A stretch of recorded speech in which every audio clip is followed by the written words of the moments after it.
So,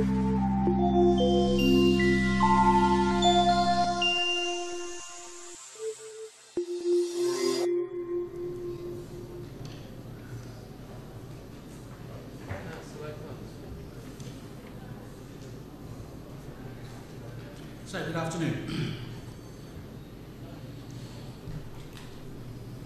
Half digested, half understood language is all around us.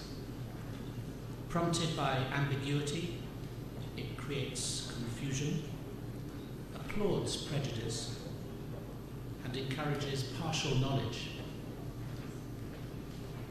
which we all know is a dangerous thing. Politicians at least have one reason for promoting such language. Politics is an inexact science, and politicians are assumed to be voluntary prisoners of public assumptions. But politicians also are brokers of deals, and political language can be stretched by politicians to create agreement on paper. Texts for signatures where no agreements in reality exist, but where the paper agreement may yet cause such agreement. The European Union, with its massive advantage of 24 official languages, is a prime example of these stretch agreements, in which everyone agrees to the particular translation that suits them. But the corporate sector, as well as the professions and academia, continue to pump volcanic and voluminous verbiage into our vocabulary. All contribute to the gaseous effusion of jargon, to lay misunderstanding upon ignorance and confusion until nothing is known and everything is believed. Words can make or break a reputation. So it's vital to choose and use the right words in the right order. In all communications, but especially perhaps in corporate communications, where people are so much more suspicious. All the words and all the right words in the right order. But it's getting both more difficult and more important to do so. People are reading less and scanning more. They are monitoring word streams. They are not really reading news properly anymore. They're not really taking in anything but a slogan and a headline and perhaps a sentence. A very large proportion of people relate to current affairs only by reading the headlines of stories, whether on screen or in a newspaper. They don't read the text beyond an average of 15 words, according to a recent European survey. And this is why good, clear writing, in whatever language, is now at a premium, a real premium, more than ever before. Such writing always gets notice. And all of those who presume to manage reputation should set out their store with using or being brilliant copywriters. People who can write words in the right order to support, amplify, encourage, and to demonstrate what their clients want to do, or indeed what they want to do. From a CEO keynote speech to an annual report, a press release, a web text advertisement, internal comms document, any other internal or external corporate text. This is the platform, this is the identity that was referred to so wisely in the last session. Because in quite simple terms, if you don't explain exactly who you are and what you do, and how and why you do it, then others may and will do so in words that you will not enjoy and have not chosen. These words may misrepresent, omit, deny, or even damage what you actually do. And the recent controversy over the histories in Google searches are real and early evidence of the coming conflict about the past and history on the internet. And whether it's fair or not, and whether we admit it or not, because we don't admit an awful lot publicly, we judge companies and their managers by the words they use and the clarity that these words show.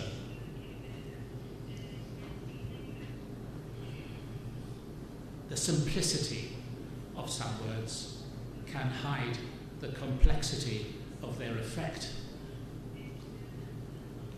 It's a commonplace observation that once enclosed within companies, language changes.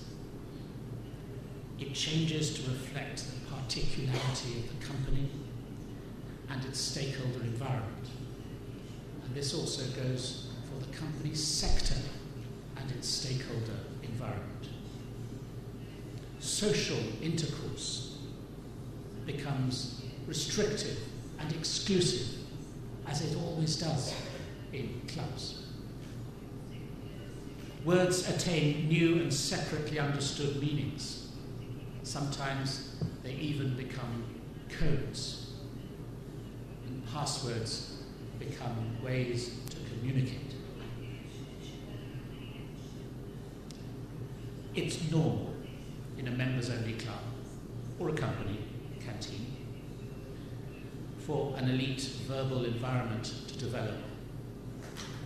And this takes that company even further away from an ability to interact with its external stakeholders. Because with companies it's all too obvious. You and I'm sure, we all know those who work in large companies talk differently when they are in those companies. They wouldn't dream of using some of the phrases that they use during the day when they're at home. They wouldn't dream of writing in the way they write for a company, to personal contacts. They wouldn't dream of treating people in the way that they sometimes treat people during the day at work, as they would at home, or at least I hope.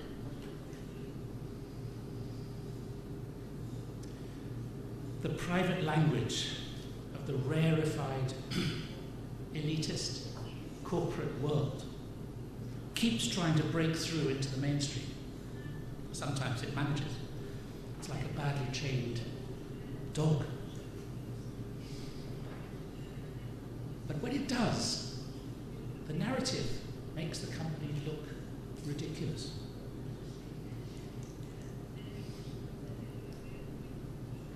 Not just ridiculous, but strange in public. Strange, in a weird, kind of bad way. And appearing to be any of these things. And it sometimes happens, and you sometimes see it with absurd things going on because the company has forgotten to leave its company speak in the office and goes out on television and says something really, really strange. This always damages the company's reputation.